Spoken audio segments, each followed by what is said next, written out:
ई कल्याण scholarship 2023 post matric छात्रवृत्ति का form जो था वो भरना चालू हो चुका है, जिसका की डेट 10 मार्च से लेकर 17 मार्च तक है। पोस्ट मैट्रिक वाले सभी स्टूडेंट ई कल्याण में स्कॉलरशिप के लिए आवेदन कर सकते हैं। तो आज की इस वीडियो में इसी टॉपिक पे बात करेंगे कि आप किस तरह से अपना आवेदन कर सकते हैं, कौन कौन स्टूडेंट अपना आवेदन कर सकते हैं और ज़रूरी डॉक्यूमेंट्स क्या क्या है। फुल प्रोसेस इस वीडियो में हम आपको बताने वाले हैं। हालांकि 10 मार्च से ही इसका आवेदन किया जाना था, लेकिन 10 मार्च को इसका जो साइट था वह मतलब जो लिंक था वह ओपन नहीं हो रहा था। तो आज इसका लिंक ओपन हो चुका है। तो चलिए इस वीडियो को शुरू करते हैं। हम स्टेप बाय स्टेप आपको बताएंगे आप अपना फॉर्म जो है वो कैसे भर सकते हैं, आवेदन कैसे कर सकते हैं। तो सबसे पहले आप अपना मोबाइल या पीसी या लैपटॉप जो भी है उसमें अपना गूगल या क्रोम में ई कल्याण के ऑफिशियल वेबसाइट को ओपन कर लेंगे। तो चलिए चलते हैं अपने मोबाइल या लैपटॉप या पीसी के स्क्रीन पर। तो हम अपना लैपटॉप के स्क्रीन पर आ चुके हैं। तो गूगल क्रोम को हम ओपन करते हैं और ई कल्याण को सर्च करके ई कल्याण का जो ऑफिशियल वेबसाइट है उस पर हम लॉगिन करते हैं। आप यह फुल प्रोसेस अपने मोबाइल में भी कर सकते हैं, सेम प्रोसेस आप मोबाइल द्वारा भी कर सकते हैं। तो हम ई कल्याण का ऑफिशियल जो साइट है उसको ओपन कर लेते हैं। तब हमारे सामने कुछ इस तरह का इंटरफेस आता है। तो हमें सबसे पहला एक ऑप्शन रेड कलर में दिख रहा है कैंडिडेट लॉगिन का।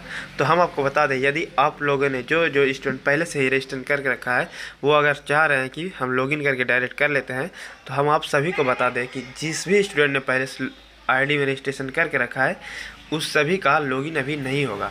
आप सभी को चाहे पुराना स्टूडेंट हो या न्यू स्टूडेंट हो, न्यू रजिस्ट्रेशन करना ही होगा, तभी आप अपना फॉर्म भर सकते हैं, अप्लाई कर सकते हैं। देखिए जैसे मैंने पुराना लॉगिन आईडी पासवर्ड डाला तो नो यूजर फाउंड करके लिख आया। तो सबसे पहले आपको न्यू रजिस्ट्रेशन करना ही होगा। तो ई कल्याण के होम पेज में हम जैसे ही आते हैं तो हमारे सामने ग्रीन कलर में कैंडिडेट रजिस्ट्रेशन पोस्ट मैट्रिक का एक ऑप्शन आता है, जिससे कि आप न्यू रजिस्ट्रेशन कर सकते हैं। तो चलिए हम अपना रजिस्ट्रेशन कर लेते हैं, फिर आपको आगे बताते हैं कि आप फॉर्म फिलअप कैसे कर सकते हैं। कैंडिडेट रजिस्ट्रेशन वाले ऑप्शन को खोलने के बाद सबसे पहले स्टूडेंट अपना आधार नंबर, अपना name, date of birth, gender male या फीमेल, उसके बाद मोबाइल नंबर डालेंगे। तब नीचे वेरीफाई आधार डिटेल्स का एक ऑप्शन आ रहा है, उस पर क्लिक करके आप अपना आधार को वेरीफाई कर लेंगे। जैसे ही हमारा आधार वेरीफाई होता है उसके बाद हमारे सामने कुछ इस तरह का इंटरफेस आता है। उसके बाद आप अपना फादर्स नेम, ईमेल आईडी और एक न्यू पासवर्ड डालेंगे। पासवर्ड आपका जो होना चाहिए उसमें एक अपर केस, एक लोअर केस और एक डिजिट जो कि नंबर और एक स्पेशल कैरेक्टर होना चाहिए। फॉर एग्जांपल आप पासवर्ड बना सकते हैं, यदि आपका नाम सीकेस है तो पहला वर्ड आप एस देंगे, उसके बाद एस के बाद IKESH सब स्मॉल देंगे, उसके बाद एक स्पेशल कैरेक्टर में आप @ % या कुछ का सिंबल दे सकते हैं और लास्ट में आप अपना कोई भी एक लेटर दे सकते हैं 1 से लेकर 9 तक के बीच। तो हम अपना सब डिटेल्स फिल कर लेते हैं। उसके बाद अपना पासवर्ड डालने के बाद कैप्चा डाल के OTP ले लेते हैं। तो OTP आप जो मोबाइल नंबर देंगे उस पर आपका OTP आएगा, उस OTP को आप डालकर वेरीफाई करेंगे। तो जल्दी से सब डिटेल्स को फिल अप कर लेते हैं। कैप्चा डालने के बाद नीचे हमें गेट OTP का ऑप्शन दिख रहा है। जैसे हम इस पर क्लिक करते हैं OTP हमारा मोबाइल नंबर पर चल जाता है। उसके बाद हम यहाँ पर अपना OTP डालेंगे और नीचे जो रजिस्टर का ऑप्शन दिख रहा है उस पर क्लिक करके रजिस्ट्रेशन कर लेंगे। यहाँ से हमारा रजिस्ट्रेशन प्रोसेस कंप्लीट हो जाएगा। जैसे ही हमारा रजिस्ट्रेशन कंप्लीट होता है हमारे सामने रजिस्टर्ड सक्सेसफुली लिख के आ जाता है। इसके बाद हम कैंडिडेट लॉगिन वाले ऑप्शन पे जाएंगे और जिस मोबाइल नंबर या ईमेल से हमने डालकर अभी रजिस्टर्ड किया है, या तो मोबाइल नंबर या तो ईमेल द्वारा डाल के आप लॉगिन कर सकते हैं। तो हम यहाँ पे मोबाइल नंबर और पासवर्ड डालकर उसके बाद कैप्चा को डालकर लॉगिन कर लेंगे। जैसे ही हम लॉगिन करते हैं हमारे सामने कुछ इस तरह का इंटरफेस खुल जाता है, जिसमें एक साइड हमें रजिस्ट्रेशन डिटेल्स, नेम वगैरह दिख रहा है और दूसरे साइड जो हमारा पोस्ट मैट्रिक का है कुछ इंपॉर्टेंट नोट्स दिख रहा है। तो यहाँ पे आप अपना रजिस्ट्रेशन डिटेल्स एक बार मिला सकते हैं, नाम, father's name, date of birth, mobile number और दूसरे साइड जो है वो इंपॉर्टेंट डिटेल्स है, आप उसको पढ़ सकते हैं कि किस कारण से आपका फॉर्म जो रिजेक्शन या हो सकता है। तो हम जैसे स्क्रॉल डाउन करके नीचे आते हैं तो हमारे सामने नोटिफिकेशन दिख रहा है पोस्ट मैट्रिक को लेके।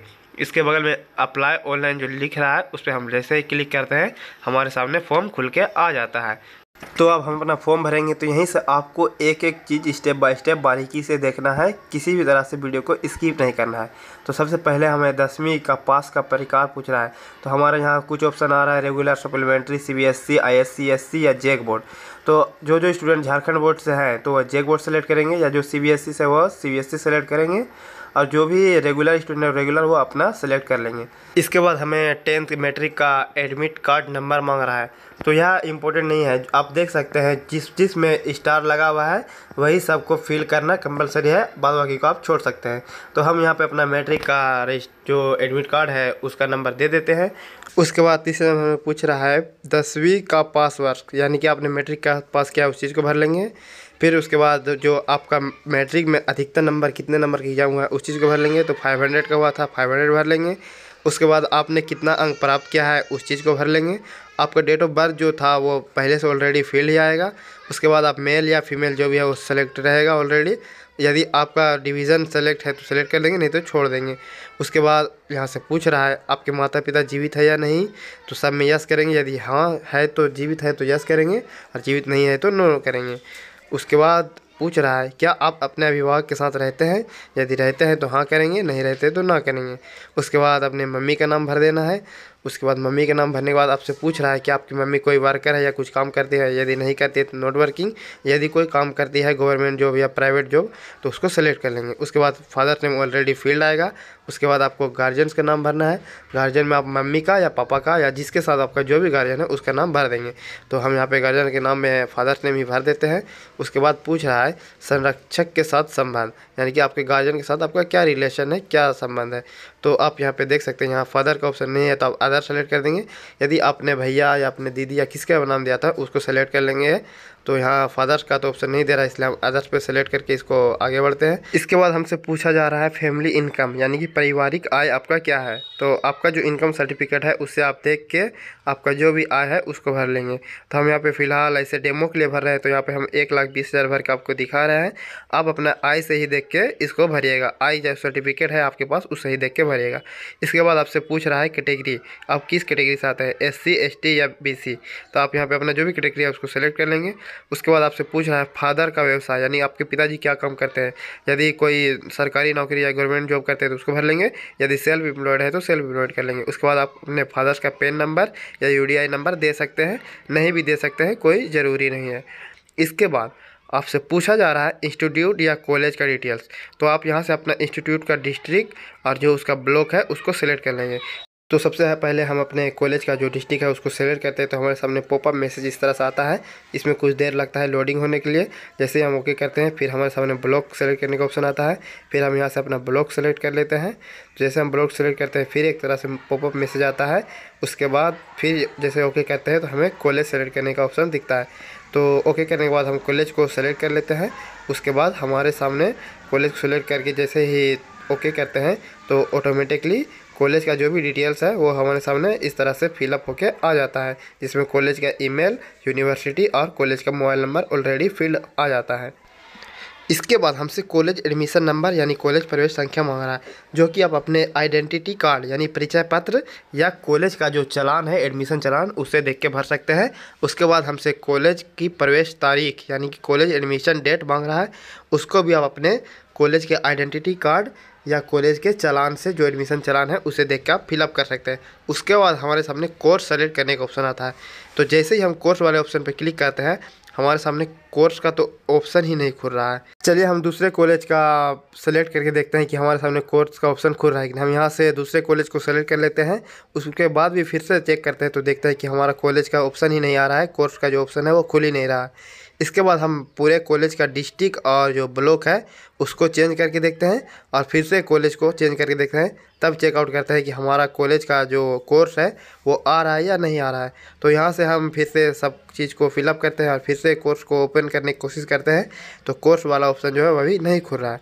अर्थात यही है कि अभी तक जो लिंक है वह पूरी तरह से एक्टिवेट नहीं हुआ है, पूरी तरह से फॉर्म फिलअप का प्रोसेस अभी नहीं दिया गया है। हालांकि नोटिफिकेशन आया है कि आज शाम तक में लिंक टोटली एक्टिवेट हो जाएगा, पूरी तरह से एक्टिवेट हो जाएगा, तब सभी स्टूडेंट अपना फॉर्म फिलअप कर सकेंगे, आसानी से छात्रवृत्ति के लिए फॉर्म भर सकेंगे। तब तक हम आगे का प्रोसेस देख लेते हैं कि आपको क्या क्या ज़रूरत है, क्या क्या आप अपना ऑलरेडी तैयार रखेंगे। तो आप अपने लास्ट ईयर का क्लास डिटेल्स रेडी रखेंगे, मार्कशीट वगैरह सब रेडी रखेंगे, जिसमें आपका डिवीज़न या ग्रेड बाय जो भी है उस चीज़ को भरना है। यहाँ से आप अपना देख सकते हैं डिवीज़न, ग्रेड और CGPA का ऑप्शन दिया जा रहा है। तो मैक्सिमम मैट्रिक तक में डिवीज़न और ग्रेड ही रहता है, फिर इसके बाद आप देख सकते हैं कि हमारा कम्युनिकेशन एड्रेस जो है पूछ रहा है, तो अपना आधार से अपना कम्युनिकेशन एड्रेस जो फिलअप कर सकते हैं, जो अपना डिस्ट्रिक्ट, पिन कोड और जो पूरा पता है उसको आप यहाँ से भर सकते हैं। कम्युनिकेशन एड्रेस और परमानेंट एड्रेस यदि आपका अलग अलग है तो आप अलग अलग फिल करना होगा, और यदि आपका दोनों सेम है तो आप यहाँ से सेम भर सकते हैं। और इसके बाद हम बात कर लेते हैं कि इम्पोर्टेंट डॉक्यूमेंट्स क्या है। तो इसके लिए हमने ऑलरेडी वीडियो बना चुका है जिसमें आपको बताया गया है कि आपको क्या क्या इम्पोर्टेंट डॉक्यूमेंट्स लगेंगे। तो जो सबसे पहला हमारा है वह है पासपोर्ट साइज फ़ोटो। आपको एक पासपोर्ट साइज फ़ोटो रेडी रखना है, और हम आपको बता दें आपका जितना भी डॉक्यूमेंट्स होगा वो सभी 1 MB से नीचे रहना चाहिए, यानी कि 1 MB से ज़्यादा का कोई भी फाइल आपका फ़ोटो या जो भी डॉक्यूमेंट्स होगा वो नहीं रहना चाहिए। इसके बाद ध्यान देंगे कि जो आपका जाति आय निवास है वो डिजिटलीकरण द्वारा बना हुआ रहना चाहिए, वो आपका कोड द्वारा साइन या मुहर वाला नहीं रहना चाहिए। तो इसके बाद आप देख सकते हैं यहाँ से अपना रेसिडेंटल जो सर्टिफिकेट है उसको अपलोड करना होगा। उसके बाद आपका रेसिडेंटल सर्टिफिकेट का नंबर भरना होगा, और जो उसका इशू डेट है आप उसको भरना होगा। फिर इसके बाद आपको कास्ट सर्टिफिकेट नंबर और उसका इशू डेट। फिर इसके बाद आप देख सकते हैं कि आय का जो आय सर्टिफिकेट का नंबर और उसका इशू डेट भरना होगा। यहाँ पे आपको नीचे दिया गया है कि आपका आय प्रमाण पत्र जो है वह 1 सितंबर 2022 से, मतलब कि 1 सितंबर 2022 के बाद का होना चाहिए। उसका पहले का आप देंगे तो आपका फॉर्म जो है रिजेक्ट हो जाएगा। और फिर जो है इसके बाद आपको अपना जो बोनाफाइड दिया गया है कॉलेज से उसको अपलोड करना है। इसके बाद आपको प्रीवियस ईयर का मार्कशीट, यानी कि आप पोस्ट मैट्रिक के लिए जो भर रहे हैं आपको अपने पिछले क्लास का जो मार्कशीट है वो आपको यहाँ पे अपलोड करना होगा। सब डॉक्यूमेंट अपलोड करने के बाद आप जैसे ही कैप्चर डाल के प्रीव्यू करेंगे तो आपके सामने कुछ इस तरह से एक पेज आ जाएगा, एक ई-कल्याण का हार्ड कॉपी टाइप का आ जाएगा, जिसको कि आपको प्रिंट करके निकाल लेना है। और इसके बाद अपने पेरेंट्स जो अपना गार्जियन है उसका सिग्नेचर और अपना सिग्नेचर करके इसको अपलोड कर देना है। इसको अपलोड कीजिएगा तभी आपका जो है वो अकाउंट में बैलेंस आएगा। तो इसी के साथ हमारा यह वीडियो फिलहाल यहीं ख़त्म होता है। मिलते हैं अपने नेक्स्ट वीडियो में। यदि आप सभी को किसी तरह से परेशानी या कोई भी परेशानी है तो आप कमेंट करके हमें पूछ सकते हैं, हम आपके कमेंट का रिप्लाई ज़रूर देंगे। और जितना अधिक से अधिक हो सके हमारे इस वीडियो को अपने दोस्तों के साथ, अपने मित्रों के साथ शेयर कीजिए। और अगर अभी तक आपने हमारे चैनल को सब्सक्राइब नहीं किया है तो जल्द से जल्द सब्सक्राइब कर लें, क्योंकि हम यहाँ जेक से रिलेटेड, स्कॉलरशिप से रिलेटेड और सरकारी रिजल्ट या जो भी गवर्नमेंट जॉब होता है उनसे रिलेटेड वीडियो डालते रहते हैं। तो जल्द से जल्द हमारे चैनल को सब्सक्राइब कर लीजिए, और जैसे ही स्कॉलरशिप के लिए लिंक एक्टिवेट होता है हम जल्द से जल्द आपको वीडियो प्रोवाइड करा देंगे। तब तक के लिए आप देखते रहिए योगी ऑनलाइन वेब्स। मिलते हैं नेक्स्ट वीडियो में। जय हिंद, वंदे मातरम।